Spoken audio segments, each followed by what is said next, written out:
Hey everyone. Recently I gave a little talk at the New York Hot Jazz Camp about ways to try to avoid being annoying when playing the drums. And it's kind of a funny topic, but I think it's an important one because unfortunately it's very easy to be annoying when playing the drums. And don't get me wrong, I love the drums. The drums are my whole life, but there's a lot of potential for destruction when playing this instrument. So these are just some ideas that have been helpful for me, and a bunch of people told me this talk was helpful.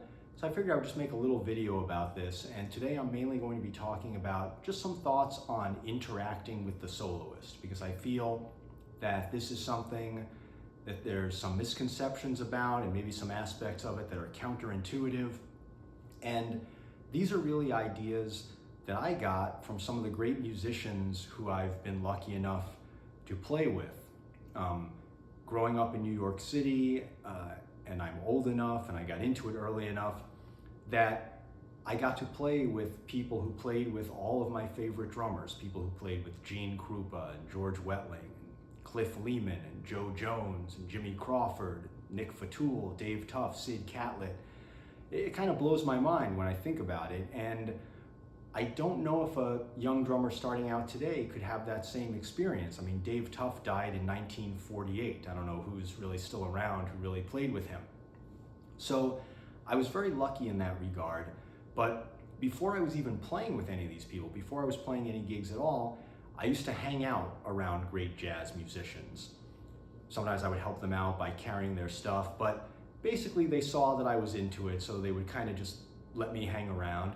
And I would really just sort of eavesdrop on them. I would just be a fly on the wall, and I would listen to them trash talk drummers. I'd just sit around and talk about all the things that drummers did that they found annoying and that they hated. So I really tried to pay attention to all of that. And then when I did start playing, my only goal was just let me not be annoying. And that's really, I had no goal higher than that. I wasn't trying to play anything interesting or cool or play any solos or anything. It was just let me not be annoying. And the sad thing is that because so many drummers are so annoying for the musicians that they play with, just trying to not be annoying really helped me out a lot. So in terms of interacting with a soloist, if you're playing and it's a trumpet player or whatever, and they play something, they either play something that's kind of rhythmically repetitive that you can latch onto, or they leave a very obvious space after a phrase, something where you could potentially interject something. There are different ways that you can respond when that happens. Now, one way is to do nothing. Don't change what you're doing. If you're playing time, you just keep doing that. You don't change. That's one way. Another way, if they leave a space, you can respond by playing the same thing that they did. So the soloist plays some rhythmic phrase and you respond by echoing the same phrase back to them. Another way is to respond, but by playing something different, not what they played, something else. And then another way is to play the same thing at the same time. You get a sense of what they're doing, or you anticipate what they're going to do, or if they're playing something repetitive, you jump on, you play the same thing at the same time. Now, out of those four, the ones that people tend to do the most are echoing the same phrase back and playing the same thing at the same time. Because I think people feel those are the ones that really prove that you're listening, right? Gotta be listening. I played the same thing that you played, so obviously I'm listening to you. But when you listen to the recordings of the masters, when you listen to the greats, the drummers I mentioned before, for example, you'll hear that those are the two that they actually tend to do the least. Because those two things, echoing the same phrase back or playing the same thing at the same time, those can be very effective, incredibly effective, magical even, once in a while. But they can get very corny very quickly, and they can really be uncomfortable for a soloist. They can really be jarring and sort of disrupt the flow of a solo. So I think when you listen to these recordings, it's another reason why it's so important to go to the source and to listen to the masters. Because when you listen to the greats, first of all, people tend to underestimate how much listening you really need to do for this music to become a part of you. It's like learning a language.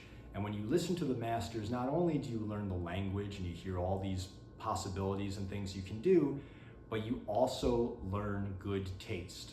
Because all the great drummers, all the people I mentioned, all the great jazz drummers had good taste.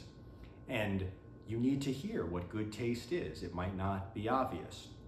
So when you listen to the masters, they will do those things, playing the same phrase back or playing the same thing at the same time.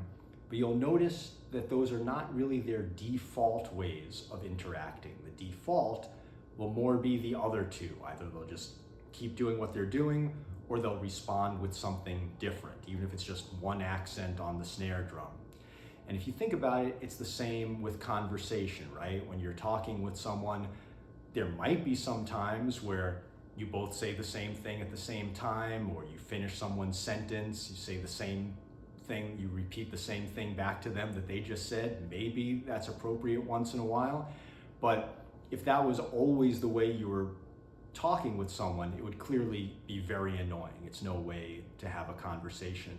So it's the same thing in music. And I think some of the time when drummers do these things, it's because we're afraid that, first of all, we can be afraid that just our basic beat isn't going to be interesting enough or swinging enough, and we need to do something else. Or if somebody plays something rhythmically obvious and we don't play it back or play the same thing at the same time, we might think, oh, they'll think I'm not listening if I don't do that. So maybe we'll do it out of fear.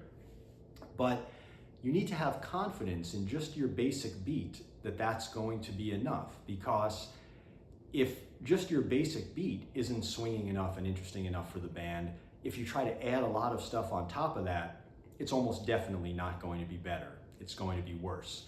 And in fact, the great drummer Jake Hanna, who was really a master of all of this stuff, he used to say, if drumming is math, it's mostly subtraction. So you can really take away a lot from your playing and still have it sound good.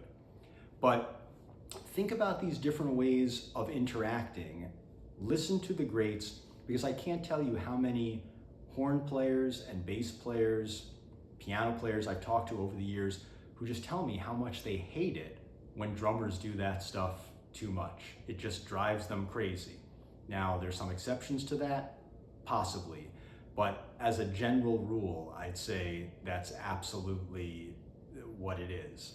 So that's really it. Just make your default more, you can just play time, or you can play something else. If you're gonna play the same phrase back or play the same thing at the same time, just really pick your moments for that. You don't wanna do it too much. You wanna use those things sparingly. They're in effect. They're not really just a general way to be playing all the time.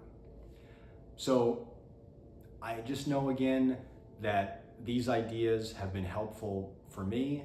So I hope this video has been helpful for some of you. If it has, let me know and I'll try to do some more videos like this.